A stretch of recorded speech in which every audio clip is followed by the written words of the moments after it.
So now I come to who are the people I'm affecting, right? We're supposed to come up with our 3 ideal clients, and this was really super fun for me, which then once I did that, I was able to clearly map out my 20-year game. So I'm going to show you how I did that.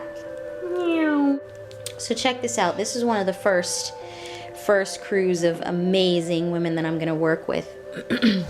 So this is my ideal client. Her name is Amara. She's about 26, 27. She's a vegetarian. She loves yoga and spirituality. She's a Sagittarius, and her favorite meal is waffles and strawberries and a great glass of Chardonnay, because that's what her grandmother loves. She speaks 2 languages, Spanish and French, and she speaks French because her parents, who are here, her grandmother is from French West Africa, and her parents are still together. And Amara, she grew up in Los Angeles, though she was born in Atlanta.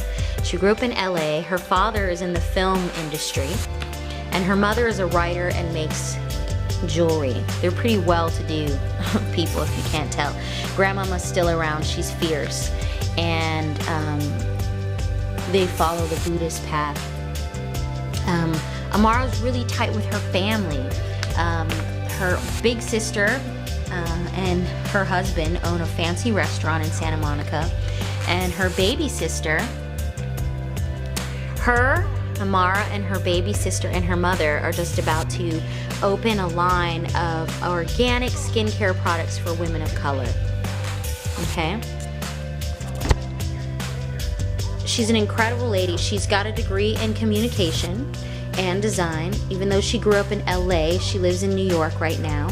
And her best friend, she met on a volunteer trip in Africa doing relief work. So this is her best friend that she rocks with, and she's a Chicana. She tells it like it is. She don't take no mess. Her and her best friend started another business with a couple of other friends. One who she went to school with, and these 2 amazing women from Mexico. And they started a fashion line, right? A fashion line that creates ethno, retro, futuristic superhero wear for women. And they do a lot of this stuff through fair trade, so they're activists and they're really fair about that. And they really want to create an image of women that is empowered, that is individuated, and that is colorful, and that is a positive image for women that makes them feel free, sexy, and strong. Besides that business that Amara and her best friend have, she also has a production company with some of her cousins. These are her cousins, right? And some of her friends. These guys live in New York, and they create private parties, weddings, events for celebrities such as MIA and Rihanna. So they do kind of upscale events for those type of people. And besides that, her family supports the Obamas. What else? So there's a lot of detail in here as I've been creating the story of who she is, the Sagittarian. And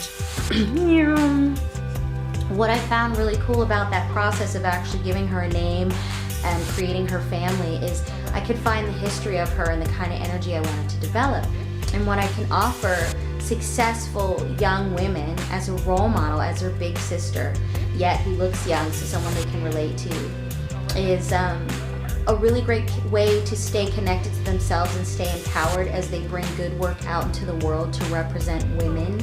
Particularly, I tend to like diverse, mixed, caring about the world type woman. So I feel like I'm going to be able to help them with creating a really healthy lifestyle and helping them reach the type of women that they want to represent. This is my second crew. All right, these are the people that I'm working with right now. These are my artists in action, right? These are artists who care about the planet and get together all about community. They're young people between the ages of 26 and 42 who are activists and who create projects that bring awareness. they're filmmakers, they're musicians, they're actresses, they're performance artists. Y'all know Fela. They care about the planet. They care about each other. They know how to build things. They're computer musicians. They are dancers. They're poets. They create performances and awareness for problems that affect their community. They make parties that are fun. They travel around the world. They're not necessarily making sustainable income right now, but they're making an impact on their community. They are so good at what they do. They went to places like CalArts. So they're not just like, you know, wannabe artists. They really know what they're doing. They've performed at band, they're ayahuasca drinking, ceremony taking, jamming it out, connecting diverse, colorful people, bringing awareness about whatever is important to them. And they're dedicated to the development and support of global cultural exchange in the arts. So we're all about diversity. We're all about creating opportunities and creating conversation that comes through their art form, whether it's through music, filmmaking, multimedia, theater, or art. These are my peeps. And I'm working with them to shift their mindset of scarcity into like purposeful, manifesting leaders in action. So these are the crew of people who were very much like me, who have an extensive background in doing amazing things, but hadn't been able to make a sustainable income. But now they're going to know how to do that and make an impact on their community. So that's one crew that I work with.